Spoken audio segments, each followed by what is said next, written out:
वहीं महाराष्ट्र में सावरकर गौरव यात्रा निकल रही है। बीजेपी और शिंदे की शिवसेना ने सावरकर को मुद्दा बना दिया है। तो क्या राहुल गांधी ने सावरकर पर बयान देकर अपनी पार्टी और सहयोगियों का बड़ा नुकसान कर दिया है? बीजेपी कहती है कि राहुल गांधी का सावरकर पर ज्ञान बहुत कम है। लेकिन सवाल यह है कि जिन सावरकर के लिए किसी जमाने में कांग्रेस सॉफ्ट कॉर्नर रखती थी, वो अचानक सावरकर से नफरत क्यों करने लगी? जिन सावरकर के लिए राहुल गांधी के दादा और दादी आवाज उठाते थे, उनकी मदद करते थे, आज उन्हीं के लिए राहुल गांधी अपशब्द क्यों बोलते हैं? सावरकर पर कांग्रेस की सॉफ्ट कॉर्नर से नफरत की पूरी क्रोनोलॉजी इस रिपोर्ट के जरिए समझिए।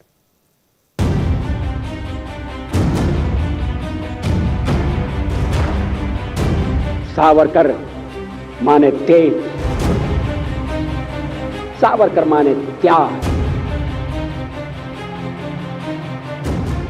सावरकर के इस त्याग को राहुल गांधी नहीं मानते, इसीलिए बवाल खड़ा है।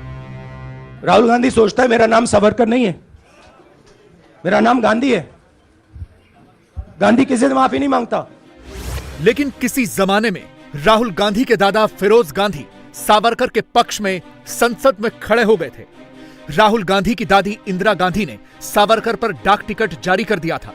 सावरकर के आखिरी दिनों में केंद्र और महाराष्ट्र की कांग्रेस सरकार ने उनकी मदद की थी। सावरकर के नाम पर राजनीति करने वाले कांग्रेसियों को शायद यह बात पता नहीं होगी, और अगर पता भी होगी तो इससे मुंह चुरा लेते होंगे। लेकिन यह बात एकदम सत्य है। तो सोचिए, फिरोज गांधी और इंदिरा गांधी जैसे कांग्रेस के आधार स्तंभ जब सावरकर के लिए ऐसा सॉफ्ट कॉर्नर रखते थे, तो फिर सोनिया और राहुल की कांग्रेस सावरकर से इतनी नफरत क्यों करती है? राहुल और कांग्रेस की आंखें खोलते हैं। बात है 22 नवंबर 1957 में लोकसभा की कार्यवाही की, जब मथुरा के एक निर्दलीय सांसद राजा महेंद्र प्रताप एक बिल लेकर आए। मांग की गई थी कि देश को वीर सावरकर की सेवाओं को पहचान देनी चाहिए। डिप्टी स्पीकर ने बिल पेश करने की अनुमति दी, लेकिन कांग्रेस के सदस्यों ने बहुत विरोध किया, जिसके बाद वोटिंग हुई तो बिल के पक्ष में 48 और विरोध में 75 वोट पड़े और बिल पेश नहीं हो पाया। राजा महेंद्र प्रताप ने लोकसभा से वॉकआउट किया और कहा कि मैं उम्मीद करता हूं कि बंगाली और मराठा भी वॉकआउट करेंगे। उम्मीद के विपरीत महेंद्र प्रताप को सपोर्ट मिला और सीपीआई के सांसद ए.के. गोपालन उनके साथ खड़े हो गए। यह सब देखकर राहुल गांधी के दादा फिरोज गांधी भी सावरकर पर बिल पेश करने के पक्ष में आ गए। फिरोज गांधी ने कहा था, सरकार द्वारा बिल को पेश किए जाने का विरोध दिखाता है कि डिप्टी स्पीकर के खिलाफ भी अविश्वास प्रस्ताव लाया जा सकता है। तो जो राहुल गांधी आज सावरकर का विरोध कर रहे हैं, हर मंच पर उन्हें बुरा भला कहते हैं, और उनकी शह पर जो कांग्रेस आज सावरकर को माफी वीर और कायर तक कहती है, किसी जमाने में यही कांग्रेस सावरकर की मदद कर रही थी। यह भी तथ्य है जो इतिहास की किताबों में दर्ज है। 1965 में जब सावरकर काफी बीमार हो गए थे, तो देश में लाल बहादुर शास्त्री की ही सरकार थी, जो कि कांग्रेस के थे। उन्होंने गृहमंत्री के फंड से 3900 रुपए की मदद भेजी और बाद में 1000 रुपए और दिए। महाराष्ट्र में भी तब कांग्रेस की ही सरकार थी, और तब उसी महाराष्ट्र की कांग्रेस की सरकार ने सावरकर को 300 रुपए महीने देने का ऐलान किया, जो फरवरी 1966 यानी उनकी मौत तक जारी रही। सावरकर की मौत के बाद उनकी याद में डाक टिकट जारी करने की भी मांग उठी। कांग्रेस की सरकार थी। रिकॉर्ड बताते हैं कि जनवरी से मई 1967 के बीच कम से कम 8 खास डाक टिकट जारी किए गए, लेकिन इनमें सावरकर का नाम नहीं था। लेकिन लगातार मांग होती रही, जिसके बाद 28 मई 1970 को सावरकर के नाम से एक डाक टिकट जारी किया गया, और उस वक्त प्रधानमंत्री थी राहुल गांधी की दादी इंदिरा गांधी। 70 और 80 के दशक में सावरकर के प्रति कांग्रेस के नेताओं के मन में सॉफ्ट कॉर्नर था, इसीलिए उन्होंने सावरकर के खिलाफ कभी अपशब्दों का इस्तेमाल नहीं किया। 7 मार्च 1973 को लोकसभा में एक सवाल पूछा गया कि क्या यह सरकार सावरकर को स्वतंत्रता सेनानी समझती है, जिसके जवाब में कांग्रेस के तत्कालीन गृहमंत्री उमाशंकर दीक्षित ने कहा कि सरकार ने फैसला लिया है कि वो सावरकर को स्वतंत्रता सेनानी का दर्जा देगी।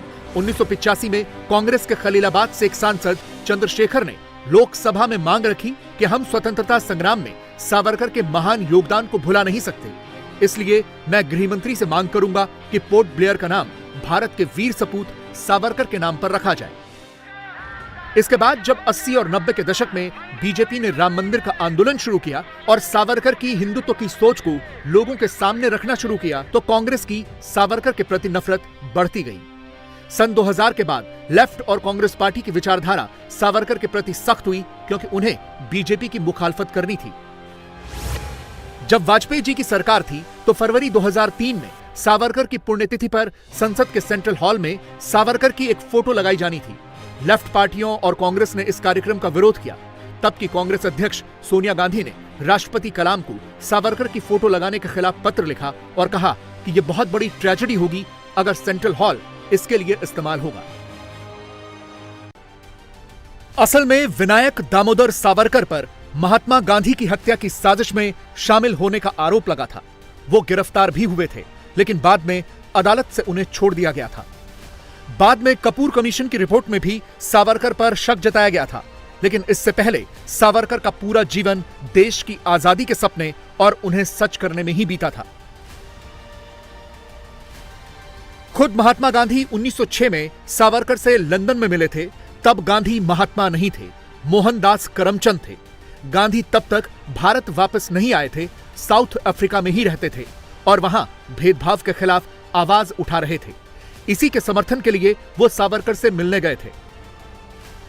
सावरकर भले ही लंदन में वकालत पढ़ रहे थे, लेकिन वहां भी क्रांति की ही तैयारी करते थे।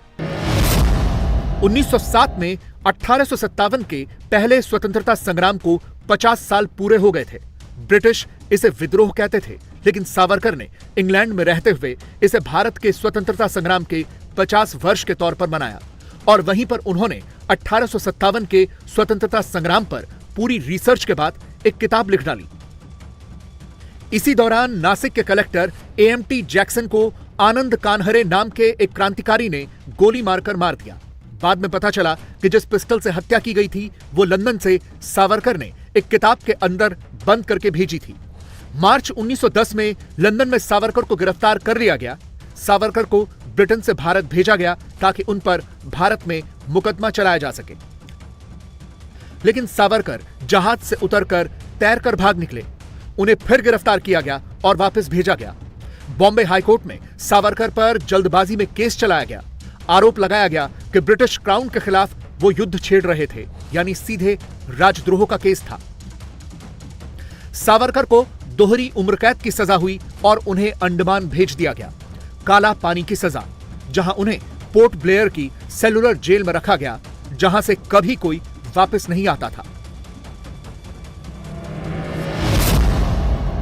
जब सावरकर पहुंचे तो अंडमान जेल में मौजूद किसी भी कैदी को सावरकर को देखना अलाउड नहीं किया गया, क्योंकि अंग्रेजों को डर था कि वो अपनी कविताओं और भाषणों से ही यहां क्रांति ला देंगे। तब उम्र कैद का मतलब होता था 25 साल। सावरकर को दोहरी उम्र कैद थी, मतलब 50 साल की सजा। अंग्रेजों ने सावरकर को तोड़ने के लिए बहुत सारे जुल्म किए। शुरुआत के 6 महीने तो एक काल कोठरी में डाल दिया गया, यानी बाहर की दुनिया से कोई संपर्क नहीं। अकेले एक छोटी सी कोठरी में 6 महीने तक सावरकर कैद थे। सावरकर एक राजनीतिक कैदी थे जिनके साथ वैसा ही व्यवहार होना चाहिए था, लेकिन जेल में अंग्रेजों ने सावरकर के साथ एक अपराधी जैसा व्यवहार किया। सावरकर का हौसला तोड़ने की बहुत कोशिश हुई। अंग्रेजों ने तरह तरह के जुल्म किए। जेल में जिन कैदियों को अंग्रेज सजा देते थे, सावरकर को उन्हें जबरदस्ती दिखाया जाता था। लेकिन सावरकर का हौसला नहीं टूटा। उन्होंने जेल की दीवारों पर ही राष्ट्रभक्ति और राष्ट्र प्रेम की कविताएं लिख दी, वो भी पत्थर से, और फिर उन कविताओं को कंठस्थ कर लिया। बताते हैं कि सावरकर ने अंडमान की जेल में रहते हुए 10,000 कविताएं लिखी थीं। कांग्रेस का आरोप रहता है कि सावरकर ने अंग्रेजों से माफी मांगी, जिसकी वजह से उनकी सजा कम हुई।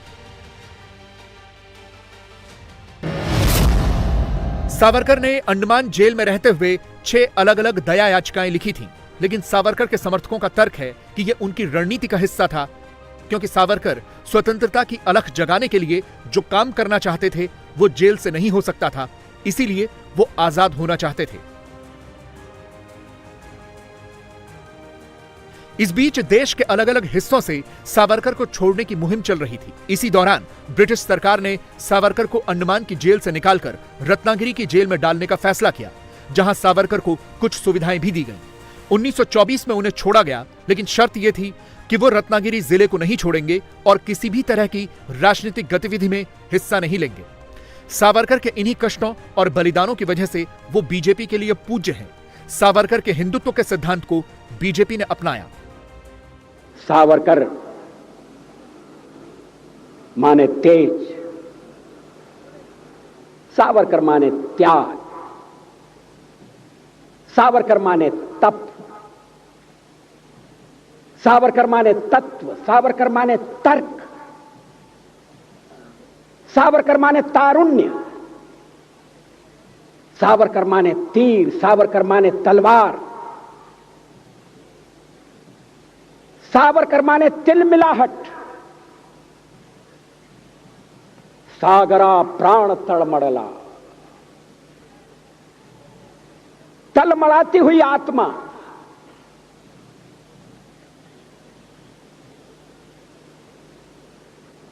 सावरकर माने तितीक्षा, सावरकर माने तीखापन।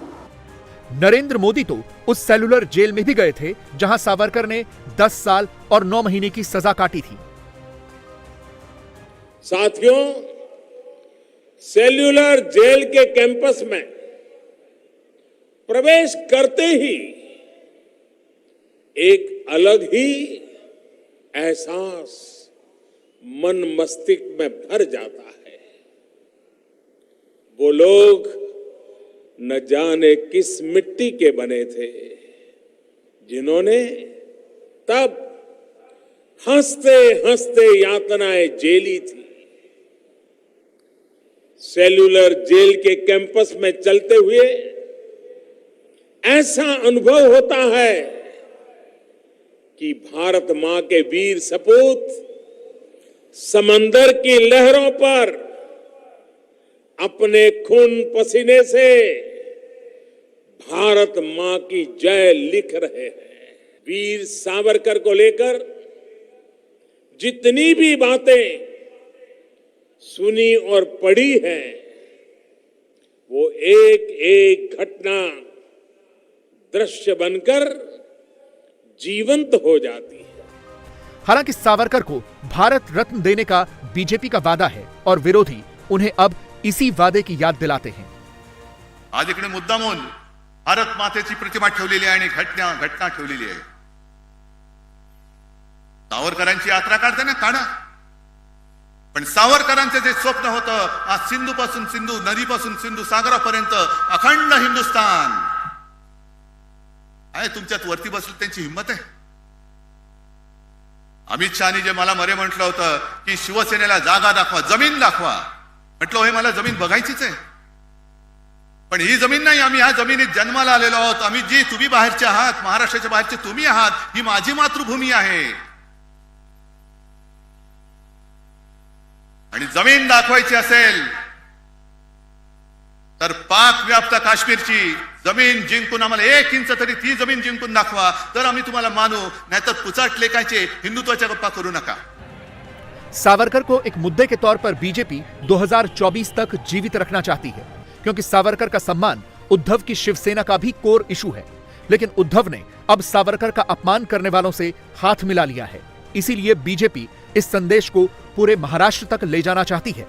महाराष्ट्र के हर जिले में सावरकर गौरव यात्रा निकाली जा रही है। कोशिश यही है कि कांग्रेस और शिवसेना के गठबंधन को एक्सपोज किया जाए, लेकिन विपक्ष सिर्फ एक ही सवाल पूछ रहा है कि सावरकर को भारत रत्न कब दोगे। इंडिया टीवी हर वक्त हर जगह डाउनलोड करने के लिए सर्च करें India TV news Google play store या ऐप स्टोर पर।